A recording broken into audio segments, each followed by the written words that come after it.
What is going on, folks? Welcome back to your Lake Fork Guy. There's a little change in the tempo and attitude of the music tonight. Listen, when you bring it on a former motocross driver, whatever they're called, you got to go a little harder in the paint, even to set the tone with the music in the beginning. Check out some rage.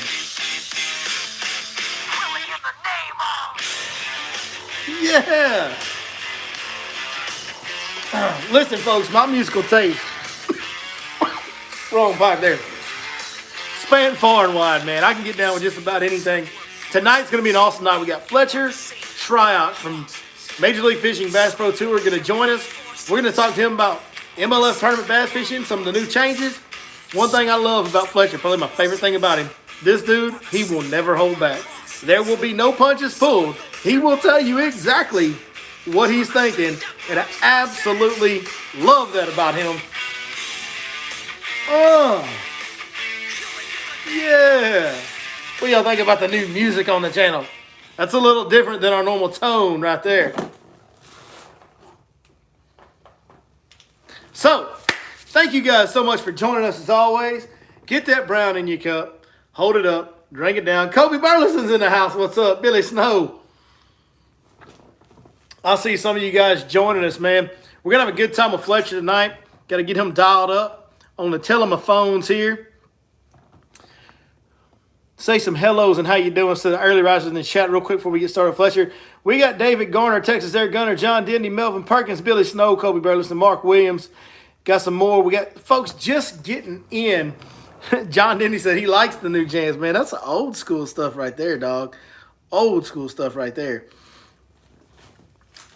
Let's go ahead. You know what? Let's just let Fletcher join us for the whole wham bam thank you, man. See, you go to other podcasts and they plug items or they ramble about different things for forever before they get the guest on. We're just going to jump him right on in here. One thing I will say real quick, I'll ramble a little bit about my personal life.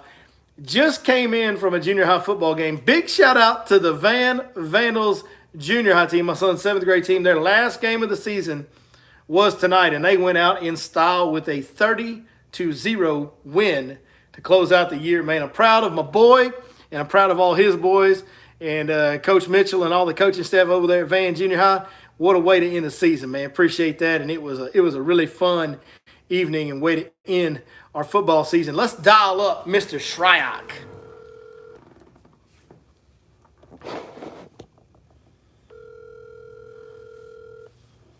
This is always the awkward part of live. Hope he answers. Hope he knows he's live when he answers. What's up, dude? What is going on, Fletch? What are you up to these days? Oh, just hanging out, dude. Just hanging out. Man, that's what I'm talking about. Talk to you guys again. That's right. It's been a little bit since back around the Stein, when y'all were down here at the Stein in April, I believe it was the last time we got to do one of these. So it's been a minute. Yeah. No, I appreciate you having me on for sure. We appreciate you taking the time to do it. It is the off season for professional tournament bass fishing guys and folks that are listening. If you want to ask Fletcher questions, you can drop them in the comments. I will try to get to every one of them that I see and relay them to our man Fletcher. And we're going to talk about, there's been obviously a lot of rule changes, Fletcher, with your organization over there at Major League Fishing Bass Pro Tour. There's been some weigh-in rule changes, some things like that. And I know it's a hot topic. We're going to really dive in depth on a lot of that tonight. But one of the other things that I wanted to ask you about tonight, speaking of, what the hell are you even doing these days, dog? It's like off season. Like, what do y'all do this time of year? I mean, what, are you just hanging out, not doing much, playing? What are we doing? Well, for me, it's been a lot. So I don't know if you know this, but I'm a dad now. I'm a girl dad. So oh boy, she came 3 months early. So I did see that. It was everything okay? Yeah, dude. Everything is. She is ripping. Like, she is as good as you could ask for. That's like, it. Now she's still in the NICU, in the hospital. Yeah. But she's doing as good as you could possibly ask for. All the nurses they kind of argue over, I guess, who gets her every day because she's just so easy. You know what I mean? So I think she was born at 2 pounds, 5 ounces. She's now up to close to 3.5. So that's going really good. Obviously, that was really stressful, right? Like, yes. I know more. I was actually flying to do the MLF team tournament, landed in Minneapolis, and I know more than landed. My girlfriend's a big Tennessee fan. Tennessee won. she calls me, Tennessee won. I'm like, yeah, cool. Cool. I'm an Ohio State fan, so you know how that's going right now.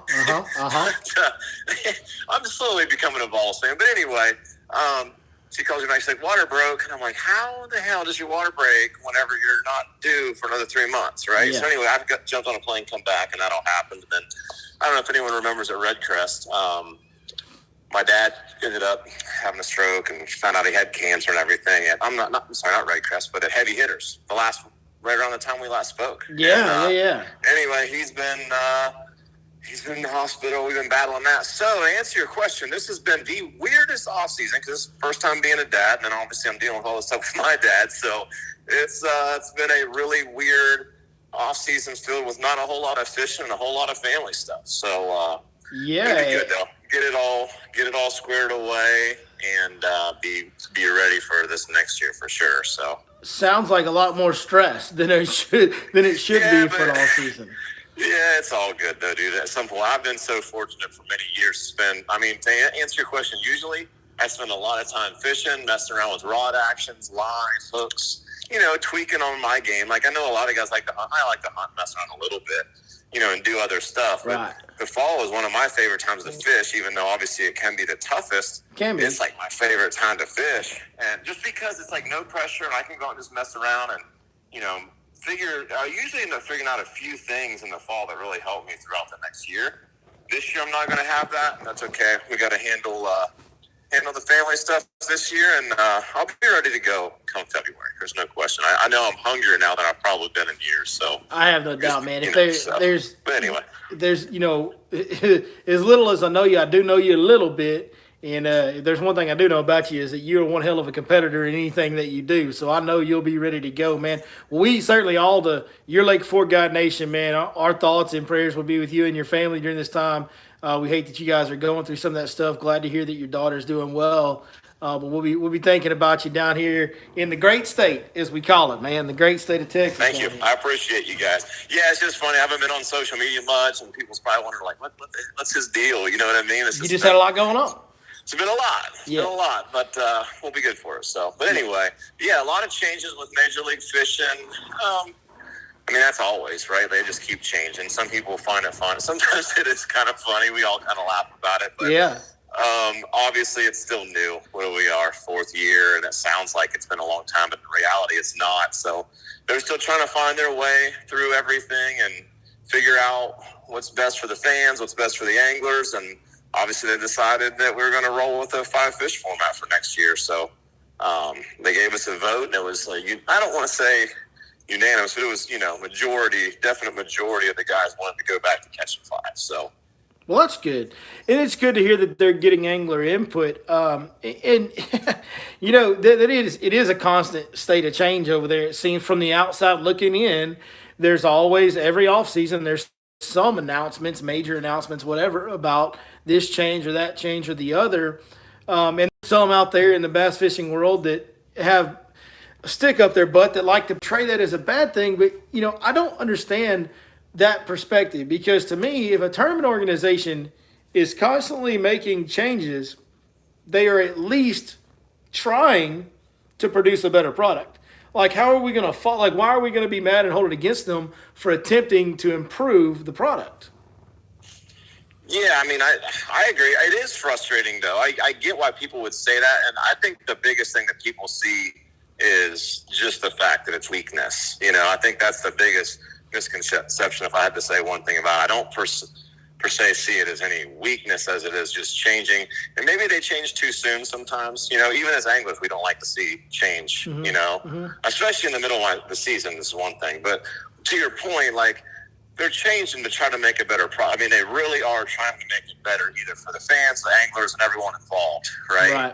And that was kind of, and then this is not a slight or anything against bass, but that was kind of one of the things with the inception of the BPT was that it was kind of the same, we had done the same thing, or, the generation before me at Bass or even at FLW had done the same thing for so long, right? It was literally like the same thing on repeat, which a lot of guys like that.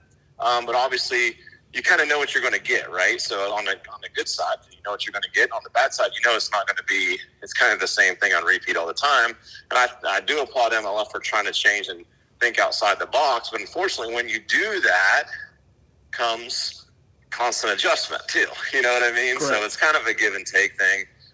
Speaking of the I like it some adjustment, days. I don't like it some days, but it is what it is. If you're going to try to do something new and different, try to take it to another level. Like, you're going to have to be willing to, move and groove with it for sure. So yeah. Speaking of the adjustment, what is your own, like, give me, because listen, I'll preface this thing and introduce you as the guy that doesn't ever pull any punches. Like, when I ask you a question, I just get what I get from you. Like, you tell me pretty exactly. much. I'm worried I'm going to say something tonight that'll get me in trouble, but it won't be the first time, and no one will be surprised. So. Yeah, well, it's easier to ask forgiveness than permission, right, brother? That's it. Dude, honestly, like, I have not thought or talked much fishing. It's been like I said, it's been the weirdest off season, so it's hard to say what come out of my mouth. So okay, well, good. I love just that. Gonna get the real honest truth. That's it. I love it. So, what is your personal opinion on best five versus every fish? I could probably talk for an hour about it. Okay. Depends on which direction we want to go with it. I mean, I think the all-you-can-catch format, I could get down so many rabbit holes. To put it best, I feel like the all-you-can-catch thing is obviously what MLF built its brand around, right? We did that in the Cup events to start out when everyone still fished the Elite Series. We started in the Cup events, and I think the TV product was awesome. Everyone loved it, or at least I did as a fan. Everyone loved all-you-can-catch. Oh, it was no a hit. Practice, 1 pound minimum, but the deal was with no practice, you could go out there with a 1 pound minimum, and it wasn't like you could really target just pound and a half fish, right? Like, you couldn't just, if you did find, not many guys found that. They would find a group of fish and end up catching 4s and 5s and whatever mixed in with the 1 pounders, right? Because with no practice, you can't target those fish. Well, then we start the VPT. They're trying to keep it simple, keep the same format, roll it forward. Let's see what we got the first year. And I think that first year was not good with the 1 pound minimum, given that you give all these guys, some of the best anglers in the world, 2 days of practice. Right. So now they're out there targeting 1 pound to, sub-average, they're not even adult bass, the way I see it. I look at it like a bass that's below 2 pounds is not an adult bass. They school up together a lot of times. I'm sure you've seen this even on Fork. No doubt. Like, you take an adult, a bass that's still an adolescent or a kid, whatever you want to call them, they're kind of school up together and they act different than a 2+ pound fish, which is basically a 16-inch fish and bigger. You often see those fish, you'll catch a 2.2 with a 6.2 with a 7.2 with a 3.2. Like, they're all mixed together. But you get them smaller ones. So guys learn how to target those fish, I felt like, in the first year. And honestly, as a fan, I didn't like watching it. Nope. I did okay the first year. No, I mean, it was still cool to watch because it was something so new, right? But, like, I was one of the first guys to say, hey, we have to increase the minimum here. There's way too many fish being caught. And, dude, like, even at a 1 pound minimum, I don't care if they're pound 4s. If you have to catch 30 of those jokers in a day, like, it's a lot of work. Yeah, no doubt. That's the one thing so many guys are like, I see them comments all the time, and they'll be like, yeah, 1 pound, even at a 1 pound minimum, guys will be like, oh, man, they're just reeling it.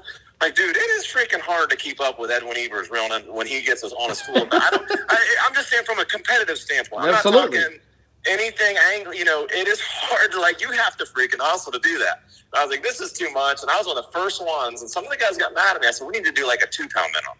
Change everything. It'll change the Dink Fest terms. Yep. So, long story short, obviously by year 2, we started out with a 2 pound minimum, and I think from there on out, that was pretty solid for most events. Agreed. I think the all-you-can-catch format, most of the time, it's so situational whenever I say that. I think most of those events, the key events that I like to watch as a fan, the ones I like participating in, is when a good day with a 2+ pound limit, 2 pounds and over, the leader catches 8 to 12 fish, right?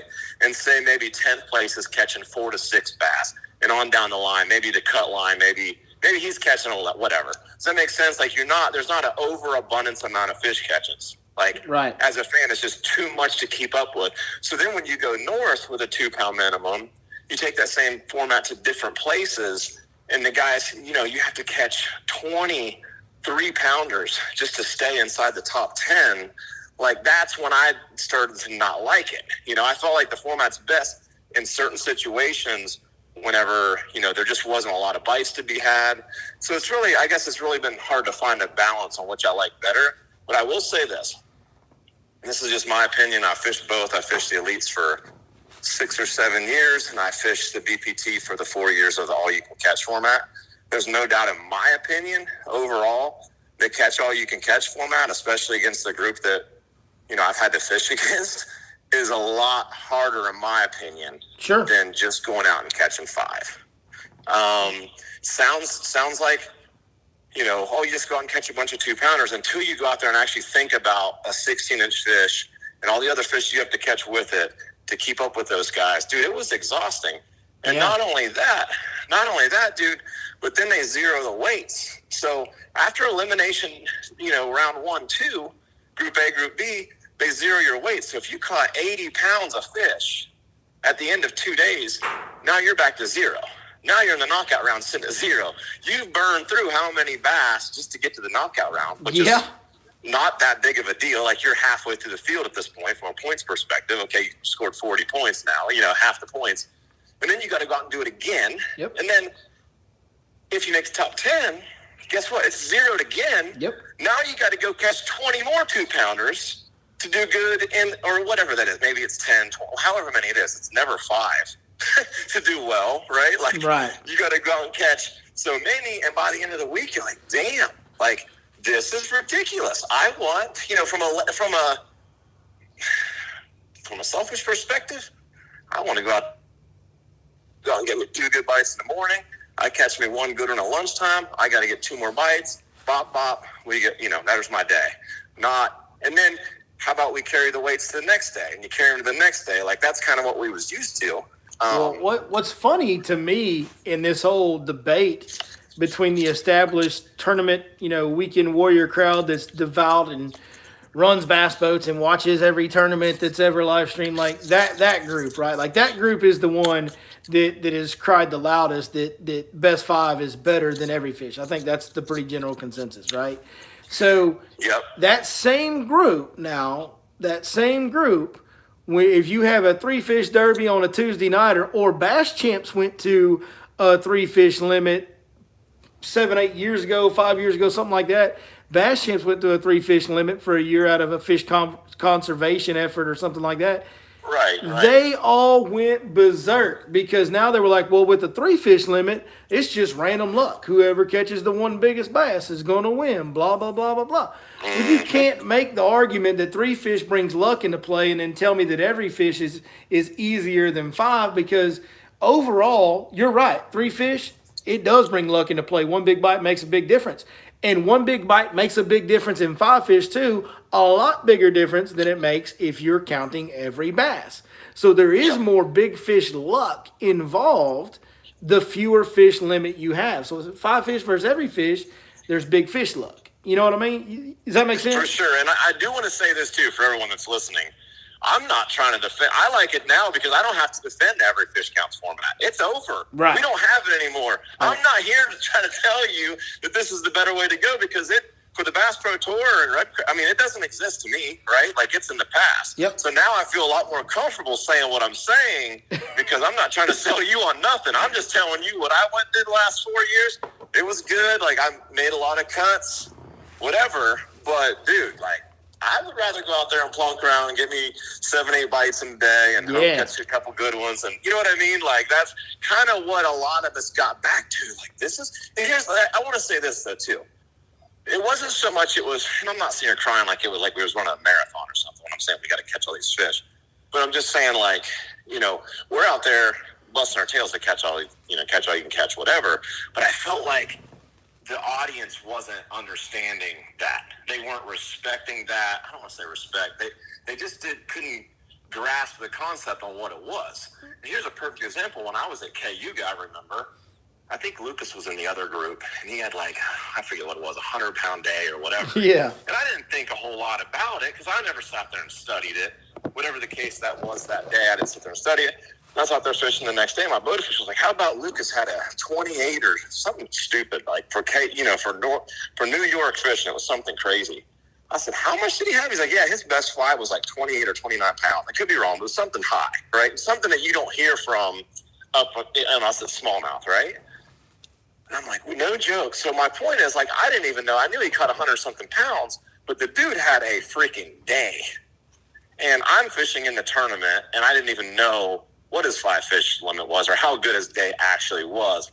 And I feel like we're out there, the point that I'm trying to make, I feel like we go out there and bust our tail to catch all these fish and do all these things, but the fans watching it, they can't keep up with it. They can't respect it because it's just too much. And when you're watching it, it's fish catch, fish catch, fish catch, fish catch. When I watch the show, dude, I'm out there fishing, struggling to get a bite. Now, I may be having a good tournament, but I'm still struggling to get the next bite. But when you go back and hit rewind and watch the show, you're like, dude, it must have been really easy. You're just reeling them in left and right, because production's trying to keep up with all these fish catches. So I think what we were doing was good. It just wasn't, in the audience's eyes and the fans' perspective, it just wasn't perceived that way. Does that make sense? Yeah. No, I do. It was something new, and there's always going to be a learning curve. And we've had such a set standard in the world of bass fishing for so long. You're almost having to retrain the viewers as to what is greatness when it comes to this, because it's a new scoring system, and now it'll be more familiar. And I do want to. We had a question, so we're going to interrupt the best five format. We're going to get back to that in just a second. But real quick, Fletcher, if you could answer a question for one of our viewers: top 5 fall baits. You said you like fishing in the fall. What's your best 5 fall baits? It depends on where you're at. Obviously, that's true. If I'm down south, you've got a lot of grass. If you're around grass in the fall, that's where you got to be, somewhere near the grass. In my opinion, grass is key in fall, baby. It matters so much. That's it. If you can find grass in the fall, you're going to find bait. You're going to find the bass. Yeah. So, the grass, obviously, I like to flip. I like to punch, things like that. Usually in the fall, the water's really low. And the grass is at its highest peak, so you got a lot of mats and things like that. Yeah, boy. But top water, another thing, too, just don't even roll out just a 1/4 ounce rattle trap. Boy. Rattle trap. Tell the truth, son. Preach. Am I right? Dude, it feels good just to be talking about fishing for a second. I ain't going to lie. That's right. Yeah, obviously, the bait fish imitators, like I said, the punch and deal is usually not good for a lot of numbers of fish. Right. Would not be good for BPT, old school BPT style event. Yeah, that's right. You can definitely catch some big ones doing that. I know they're down at Guntersville this week. I'm sure that tournament's going to be one punching this week. The Toyota Championship's there, but good chance for that. But yeah, anything that you can find some grass this time of year, that's where they're going to be. There you go. And that brings, like you said, the chatterbaits, the traps, the flipping, even a frog on some of that grass stuff can be. That can be a fall. I don't even know how I missed that. Yeah, frog.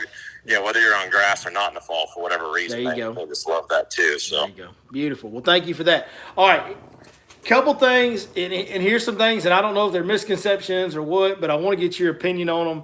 They are some feedback that I have read in comments on different social media sites across the bass fishing forums and worlds, and you know how all that stuff goes. Always a lot of always a lot of negativity in that, just the way it is. Hey, I enjoy reading it though. It'd be boring without it. I ain't gonna lie. Listen, I always tell people, you drive by 1,000 cars every time you go down the interstate, and you don't notice any of them until one of them has a wreck. And then you see it. Exactly. Yeah. You see that. Or the bumper's hanging off or something. Yeah, we noticed that one. We're drawn to the negativity. There's no doubt about it. We can't deny it.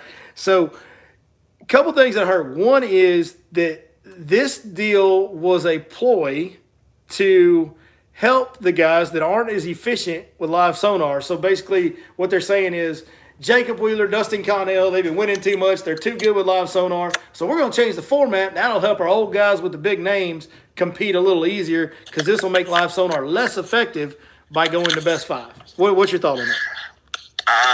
My thought on that, no one's trying to get rid of active target or forward-facing sonar. That's not anyone's goal. Now, some guys like it, some guys don't like it, but there's none of us that sit around and try to either go more towards it or against it. I think no matter what you do, and this is what people's going to have to understand, unless somebody else, way above my pay grade is able to get rid of that, it's here to stay. I think it's here to stay. No doubt. And whether you're fishing for 1, 3, 5, 10, all you can catch, that dude's going to play. And I think it's kind of like what I was saying with the format situation. There was times that the all you can catch format was awesome. And then there's times where a best 5 scenario would have been way better. I think it's the same that you're going to see with the forward-facing sonar. There's going to be times where it doesn't matter what the format is. There's going to be times where that's what you're going to have to do. It's just part of what. And there's other tournaments where you're going to get your tail kicked if you use it that much or you try to live by it. It just depends on the schedule. I'm real big on that now. I've done this long enough now that I really feel like when I look at the schedule, I can tell you how, kind of tell you how it's going to go. Right. And that falls right into the forward-facing sonar deal. Like, I can look at the schedule and be like, oh, there's going to be a handful of guys that's going to do really well because that's going to be a deal no matter what the format. So, but that's no different than when they had a schedule and you saw a flipping tournament come up back in the day. You're like, well, Denny Brower's going to have a chance. You know what I mean? Like, that's always been there. Yeah, it was funny. The one BPT, they've all been decent schedules, depending on who you ask, right? Because we all have preferences. Right. But the one, what have we done? 4 or 5 years now? 4 years? The one schedule that as soon as I looked at it, I was like, that's whatever year that was. I think that was the COVID year, the year COVID started. I mean, it ended up getting cut short to 5 or whatever. But I went into the last event, second in AOY points. Mm-hmm. And I can't say that I fished it. It was just that the schedule lined up. And it kind of sucked that year because there was a couple that we had to cut short due to COVID. Correct. That were also I felt like wheelhouse tournaments for me. You know what I mean? Yeah, y'all were actually at Lake Fork when COVID put the stop on everything. Yeah. Yes, correct.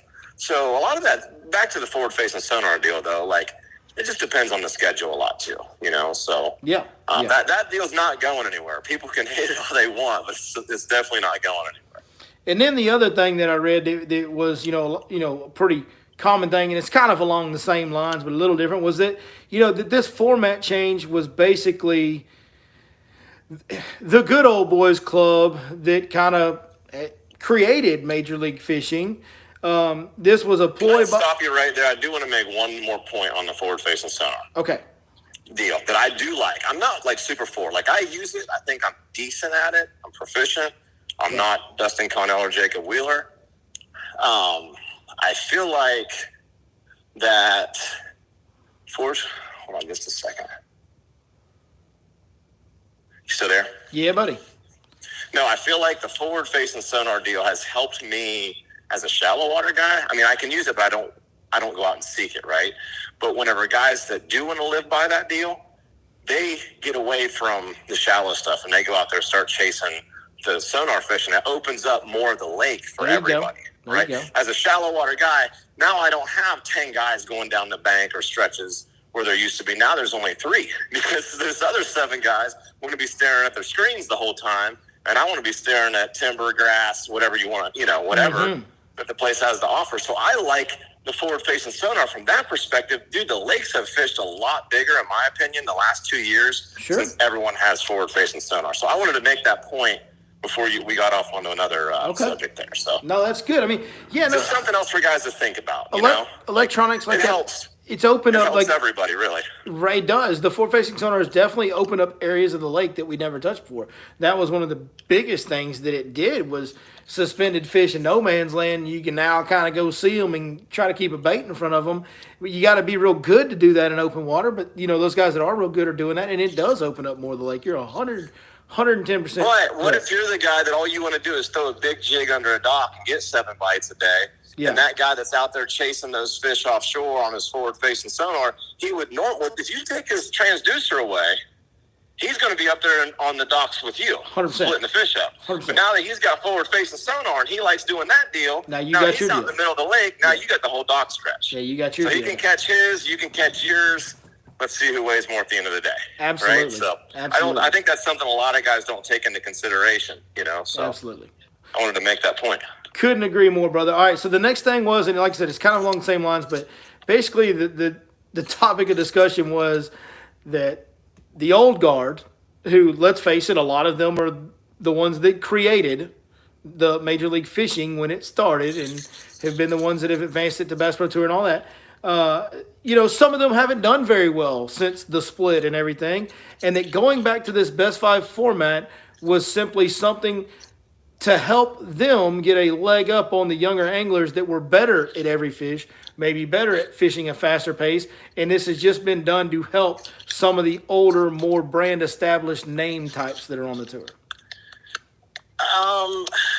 I don't think anyone really necessarily looked at it from that perspective. I'm sure there were a few, right? I'm sure there was a few guys that just, wanted to go back to 5 because they knew they couldn't compete. Because like I said earlier, it's no joke. It's hard. You got to go. Problem is, you got to go and you can't stop, and it's not as easy as what it seems. And I'm not trying to defend it because it's gone, like I said earlier. Right. And I'm happy for that. I'm glad we're going back. I did okay with it. Like I said, I think I made 3 or whatever. I missed the first year's Red Crest, but I did okay.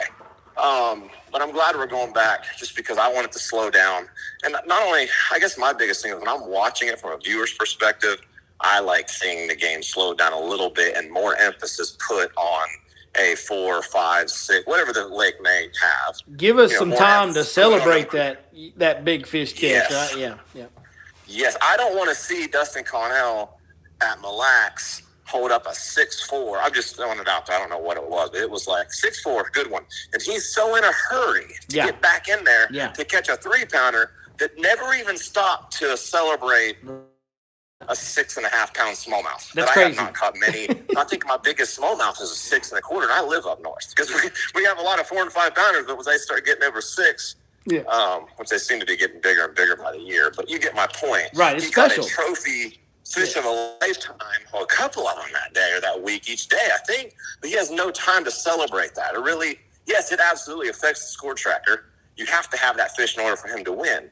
But that moment doesn't mean as much from a perspective of the fan watching it. And that's the part that I think a lot of us really caught on to. So to answer your question, I don't think a lot, I'm not going to start naming names, but, some of the older guys that was super successful in the 5 fish, I think if you look at it, a lot of the guys that was super successful that have started to fall off just haven't caught them anyway. It wouldn't matter if there was 5 fish or not. I saw it was a handful of guys be like, man, I'm so much better at 5 fish format, blah, blah, blah, blah, blah. And I'll pull up score tracker, at the end of the week and be like, bro, you caught 7 in 2 days. If this was a 5 fish tournament, you only caught 7 in 2 days. Yep. What do you mean? Just go ahead. And that's what I told a couple of the guys, just go out there and catch you 5 for 20 that, that you make it seem like it's easy to do. Just catch your 5 for 20 and you'll make just about every cut, right? Or something along those lines. Usually it does pan out that way. Yeah. It really does, but I don't think there was that many guys. I just think that everyone's really trying to, for the most part, do what's best for the fans, and a lot of us are kind of seeing it the same way. And there's a few guys that wanted to keep it the same way. Obviously, you had some guys that were super successful at it. Why would you want it to change? So, and I don't, dude, still at the end of the day, I don't know if it's right. And this is a whole other conversation, and I'm not trying to jump around on you. But in my opinion, I'm not so sold that 5 fish is the best format. Maybe it's best 10, right? Best 10, best 8, 12. I don't know. We're so stuck on this 5 thing. Yeah. And, I get it. It's what we've done the last 20 years, but look, whatever, how many years it's been. But before that, dude, it was, what was it, 10, 12, 20, or whatever the were. Yeah. And I think that would be a better gauge. I think so too. Because you got to catch your 10, then you got to go. You can't just sit there and catch it anymore. If you're at KU, you can't catch another 3-pounder at that point. You got 10 for 30. You can't keep doing whatever you're doing. You got to go to change it up. I think ideally, I don't think that 5 fish is all that either. But for now, I think it's the best place for us to be and just kind of go from there. But that's just my opinion. So do you kind of agree with me as well, or what's your thoughts on that? Yeah. So what's funny about this, and when, and I've said this a couple of times because we've talked about this over a couple of live streams since the announcement, but when the Bass Pro Tour was first created, there was the Major League Fishing Cups, and they were on TV, and they were every fish counts, and there was no practice, and you showed up to the lake, and you counted every fish, and it was the live scoreboard.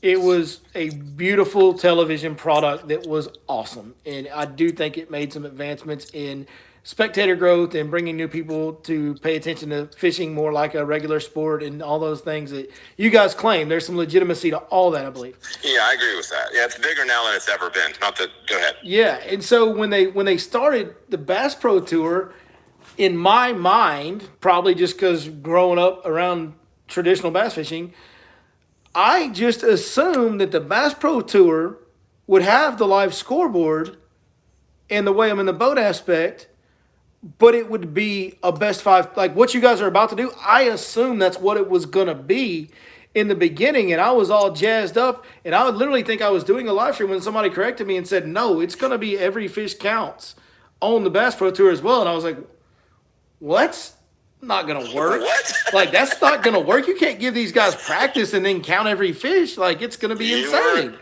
Dude, you were ahead of it. I think well, I know exactly because we had many meetings, several meetings about these things. And they were trying to just take what was already successful, which is what you said, the TV show. It was wonderful. And let's just roll it. Let's not change anything because they were all, they change a lot, but they don't change just because. So let's just roll with this for now, throw practice in there, And then they quickly found out, I think we found out before even half the year was up, that, hey, this has got to get tweaked. Yeah. But how do you do that? I think that they wanted to try to keep the same thing that was successful. And the whole reason why we started the Bass Pro Tour was because the TV show was so successful and how to find a way to get it back to. But, dude, the little bit that I've thought about fishing the last week or so, like I'm just sitting here thinking about a live leaderboard. Now, I know we don't have weigh-ins. That's catch, weigh, and release. You're not going to have a weigh-in. It's great for the fish, that whole deal.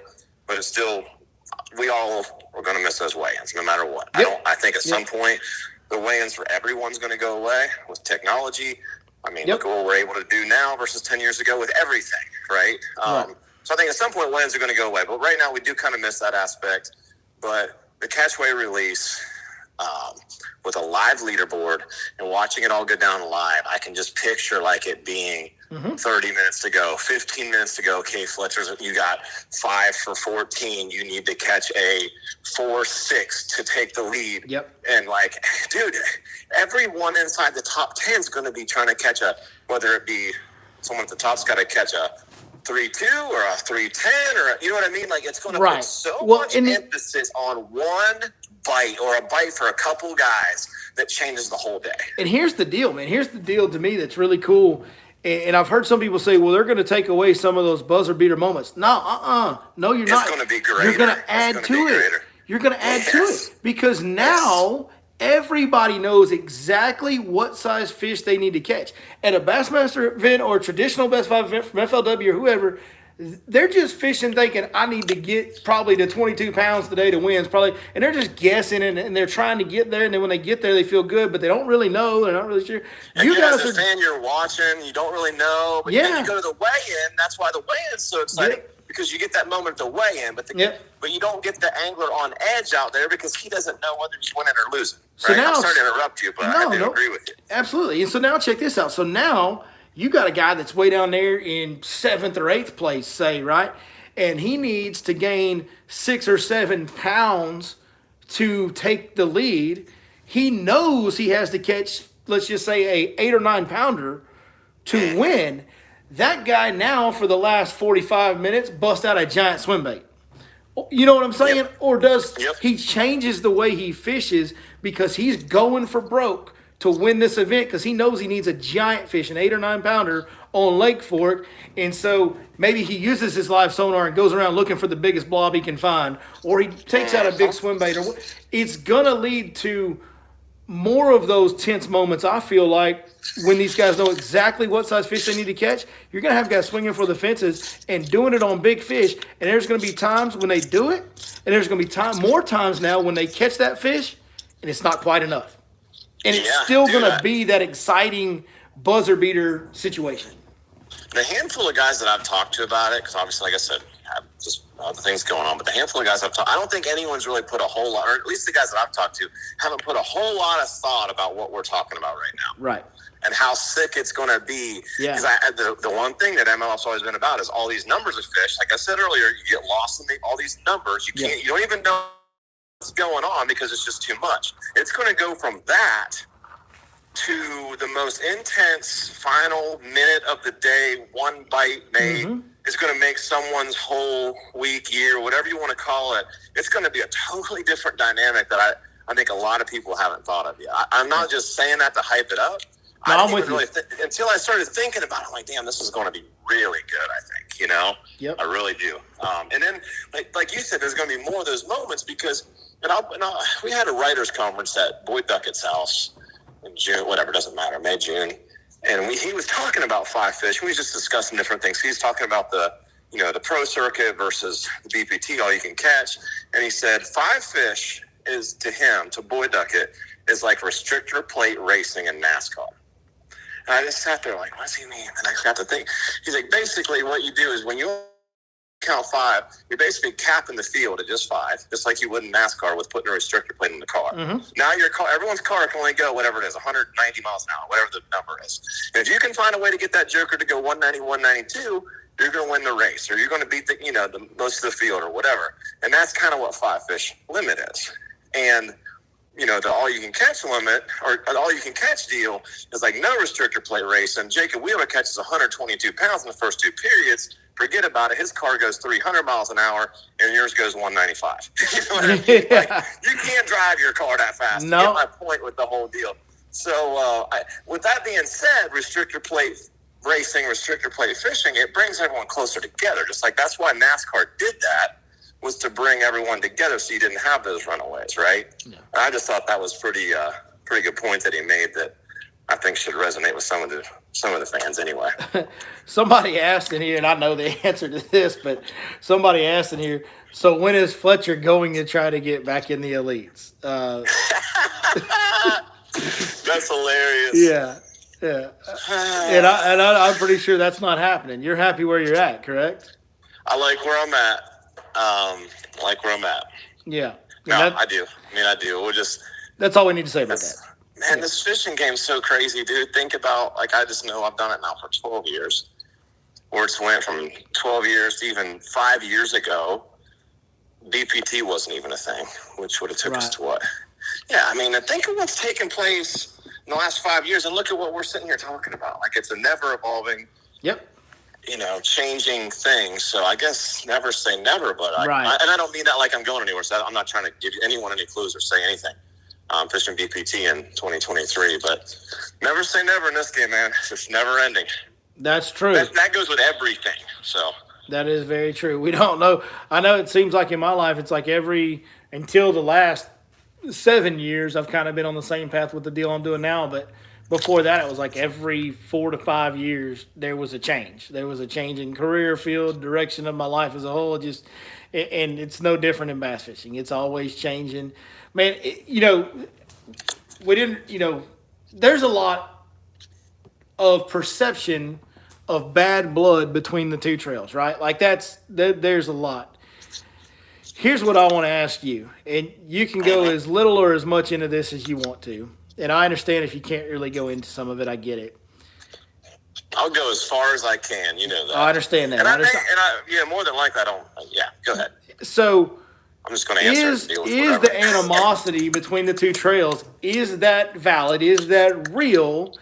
And if it is, will it ever go away? Will we ever have a time where BASS and Major League Fishing actually are considering each other and not scheduling on top of each other and not butting heads, but actually working together to let the fans enjoy the sport and try to grow the viewership and all that together? Will that animosity ever leave? And first of all, is it real?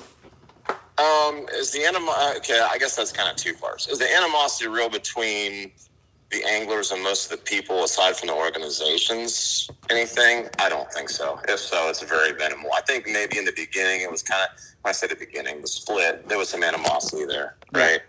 Everyone thought it was which side you was on. Like, it was kind of let's be honest, it was a kind of hostile environment, whether guys wanted to say it publicly or not. That first year or so was kind of iffy as far as that went. But I think all that has subsided substantially, if not completely gone. As far as the leagues go, I don't think you're ever going to see until they end up joining forces. I guess for me, would like to see them kind of just somewhat respect each other, you know, from an angler's perspective. And like what you said, from a fan's perspective, let's not schedule an event over the Classic. And let's just try not to, like, crush each other. Like, it's already hard enough in this whole deal for both leagues sharing majority of the same sponsors, the anglers sharing the majority of the same. All the money comes from pretty much 90% of the money comes from the same pie. You know what I mean? Like, let's try to stop sabotaging the other one, because at the end of the day, it ends up kind of hurting everybody.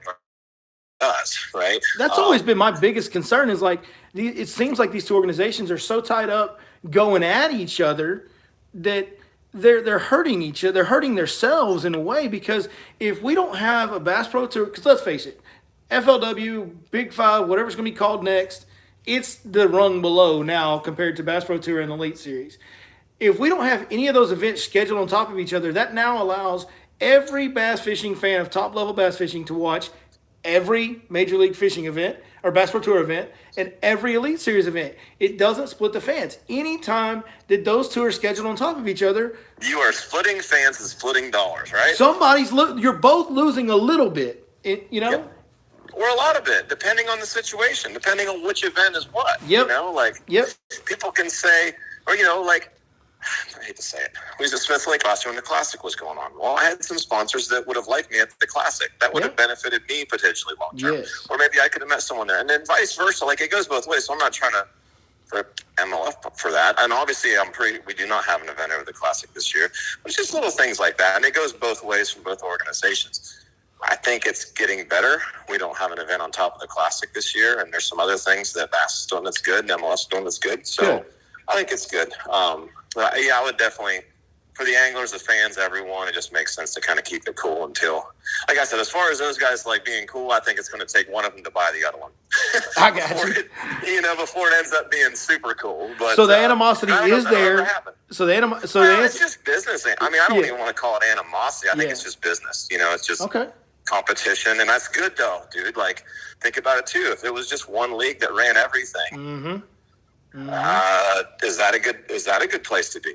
You know? Well, that's kind of the direction it had headed when the split occurred, right? And that's kind of one of the catalysts for this split occurring, is that Bass had kind of taken over the world as far as that goes, and some of the light was off FLW at the time, and there were some issues, and that's why this whole thing happened in the first place. So, dude, I'm not trying to spark anything from the past, but I've had to say a couple things to a couple guys. There's a reason why all this has happened. Let's not have those too short. It's easy to – fishermen have to have a short-term memory to make it, because you can't go to the next tournament thinking about the last one that you just got 105th in and go to the next one and still be thinking about that. So you have to have a short-term memory. But you also have to have enough memory to realize, okay, well, there's a reason why all this took place, right? Yeah. So I'll leave it at that. But, it's there's a reason these conversations ended up the way they are. So, all these things that we're talking about ended up this way. It just didn't happen just because everything was all hunky-dory. You know? That's right. That's right. It wasn't just one evil force coming in here and disrupting things. It was and everyone just jumped ship for no reason. All right, last question tonight. This will be a layup for you. A lot easier for you to talk openly about. Man, one thing I noticed on the schedules, dude, no Texas. I mean, I guess Bass is going to Orange, the Sabine River, which is like the worst fishery in the whole state of Texas. But over the last 4 or 5 years, that's a cool event, though. It is a cool event. It is a cool event. The fishing kind of sucks, depending on how you gauge it. It's kind of a cool place, though. Yeah, it is a neat place. It is very interesting. It is interesting in its own way. You're right. But over the last 4 or 5 years, Texas has become kind of the shining beacon of bass fishing, especially for bigger bass.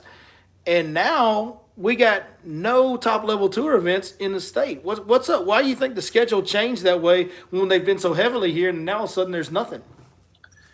The first thing, I mean, I would have to think, do those cities want professional tournaments? Are they still wanting to have professional tournaments at those venues, right? Does Fork has had how many in the past several years? I know BAS has been there for 4 years in a row, and you guys have come for 2 or 3 years in a row, I think. So it's because I've thought the same thing. Like, why are we not going to Texas? And dude, we skipped out on Florida like 2 years in a row, and I love Florida. Yeah. Like, I'm like, why don't we have all our events in Florida? And then we go to like 0 there. I'm like, what in the world? Yeah. I think it could, a lot of it, I don't think it's so much MLF or Bass's fault. Like, I think it's, a lot of times the cities, I don't know exactly how the scheduling works, but I mean, the city has, that lake has to want you to be there, right? That Chamber of Commerce has to want you to come and promote that lake. And if they're not really, for one reason or another, aren't able to do that, or maybe they're having some sort of festival or some other way that they want to spend their money that week or that year, maybe they just don't schedule events then. So I think it's a combination of, I'm not trying to blame the state of Texas at all. I'm just saying, like, it could be a combination of a couple of different things there, not just the organizations. You know what I mean? So, well, I know combination of the two. I think that's something that some more casual bass fishing fans maybe don't understand is that these Chamber of Commerces, to my understanding, a lot of times they're paying money for a Bass Pro Tour or an Elite Series to show up. Correct? They do, and I don't really want to fully get in, and I don't know the full details of it, but yeah, they pay some money because obviously you're bringing in, tourism dollars, you're promoting that area. Yeah, you're promoting the area, you're spending a lot of money in that area, and all that comes with a value, and a lot of times they're, are willing to pay the organization a set amount for that. So I think, back to what we were saying, why is there not events in Texas this year? I think could be, I would call it 50-50 between the organizations and obviously the state, but the lakes and towns in which, all those Chamber of Commerces are located, that they may not have events this year. Then who knows? You might see the next 2 or 3 years we have 2 or 3 events of our schedule in Texas. I selfishly hope that you guys get back here being the homeboy from the great state, and I hope y'all get back to Lake Fork. And the bottom line is, we can stay away, dude. If they stop paying, we need to come anyway. If you ask me, I'm telling you, Fork Special, it is, and it's great television viewing. There's a value to that for you guys as trails to show up to Fork and catch all those big fish. And you know what? Like I said, selfishly, man, it don't hurt my business none when y'all come. You know what I mean? Like, it gets a lot of eyeballs here. So for sure, I wish you hide that Fish Life app. If you could turn that thing off for the month before that event, and then turn it back on when we leave, that would be helpful to us. I need to make a super duper elite package that only goes. That's what you need. Exactly. That's what you need to do. Keep it from. You put too much stuff out there on that app, dude. That's good stuff. I have been accused many times of letting go of too much fishing information. I have not been short on hearing that over the years. I can assure you. I can see that. There were some pretty good details in there. I'm like, really? Okay. Yeah.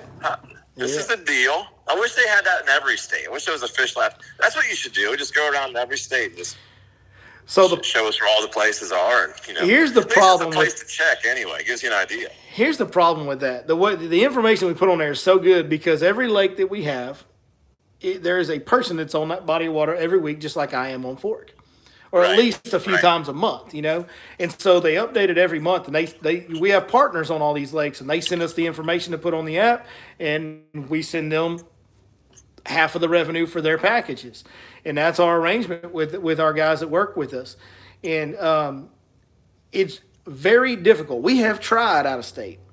It's very difficult, number one, to get somebody that's willing to give up the goods on their body of water. Well, I was just joking, but it sounds like you've already looked into it a little bit. I was joking because I knew how hard that would have to be. And then the other issue with it is, even if you get somebody to do it out of state or even out of our Northeast Texas region, East Texas region, when you put another site, we had Falcon on there for a little while, but the guy that was giving us info on Falcon wasn't a well-known guy on social media or anything like that. He was just a local that was giving us quality info, and he was a good guy, and I knew him from renting a house from him when I went down there and stuff like that. And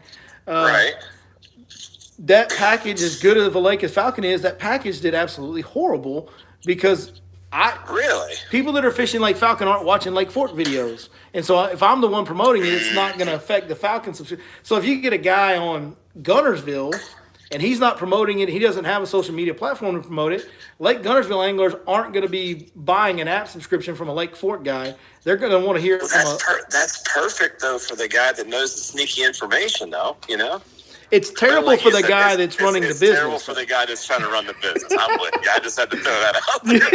Because maybe you just bring that up anyway. Come on. It's unfortunate it doesn't work. It's pretty cool you guys do that. It's definitely good, helpful information, especially if you're from out of town. So, man, we appreciate it, and I know that's kind of how this relationship and all the relationships I have with the top level guys like yourself is evolved. is from putting the video content out and the app content, and the fact that I didn't have any idea that you guys were paying any attention to a guy like me, and then the fact that y'all respected what I did enough to take time to look at it and everything, and y'all liked what y'all saw. It means the world to me, dude. It really does. It puts a big feather in my cap that people of y'all's caliber respect what I do. So I appreciate it very much. That's cool. That's cool. And I know everyone appreciates the information. Yeah. So it's all good stuff. I've watched a lot of the videos. Dude, even after we leave, your videos will still pop up, and I'll scroll through and watch them, So sweet, dude. You do a lot of good work, so. I appreciate it a bunch, brother. I appreciate all your time tonight. I appreciate just the way you are, dog. Just no punches pulled, no holds barred, whatever you want to call it. My man says what's on his mind. Yes. Man, go have a great night and take care of that family, and just know we'll all be pulling for you over here in your Lake Fork God Nation come next year. Yep, thank you, dude. Thank you guys so much. Thanks everyone for listening. All right, brother. Y'all have a good one. We'll talk to you later. All right, you too, man. Thank you. My man Fletch, love that guy. Just a pleasure to talk to, and he's one of the few guys that even outside of the business stuff, right, outside of the live coverage or live stream conversations, podcasts, whatever you want to call them, I've actually had phone conversations with Fletch. Some of them pretty lengthy. Just a great dude, very humble, very down to earth. Talk to anybody like he's been their best friend their whole life. And an open book, as you can tell, man. And that's a rare thing in this world these days, folks. I don't know if y'all are aware. There's a whole lot of fake going on in this world these days. Gives me all the respect in the world for a guy like that doesn't have any fake in him. I absolutely love that quality in a person. It's so rare these days. So great job to Fletcher, man. Great job to you guys for hanging in here and watching and listening to us ramble about fishing. And I'm sorry if you asked a question and missed it. I saw more just comments versus questions, so we really didn't get to too many questions with Fletcher, but I apologize if I did miss your question, man. Hey, this will be kind of it for the week on YouTube. We'll be reposting some of these videos on Facebook throughout the rest of the week. We may have some YouTube short videos coming up for you guys, kind of like the TikTok format. And I've got indigestion. We ate Mexican food on the way home from the football game right before I went live. I got to go take a Tums. Listen, you folks that get up there in the upper end of them 30s, you understand what I'm saying. It happens. So, man. But we will have more YouTube content for you guys coming next week, and we've got some very informative content. We've got probably the best swim bait video I've ever seen. I didn't have really much to do with it. I just asked the questions. But Heath Taylor from Smash Tech, who is as knowledgeable about swim baits as anybody I've ever met for sure, gave some of the most in-depth and best swim bait fishing information I've ever seen in my life. That's coming up next week. We got time on the water with Jake Norman, our area biologist, that really opened up and gave us some great insight about what's going on under the water as far as fish populations and fish traveling habits and just grass, vegetation management, all kinds of things that I know I like to know the answer. A lot of questions I have, and I'm sure a lot of you guys are going to have, will be answered in that video with our area biologist, Jake Norman, as well. Those are both coming up here over the next week or so. Man, so y'all stay tuned to Your Lake Fork Guide. Go get subscribed if you're not now. Hit that bell, get you notifications, and we'll keep on bringing you as good information as we can and doing what we do, what we've always done. Love our fellow man, help each other catch more and bigger fish.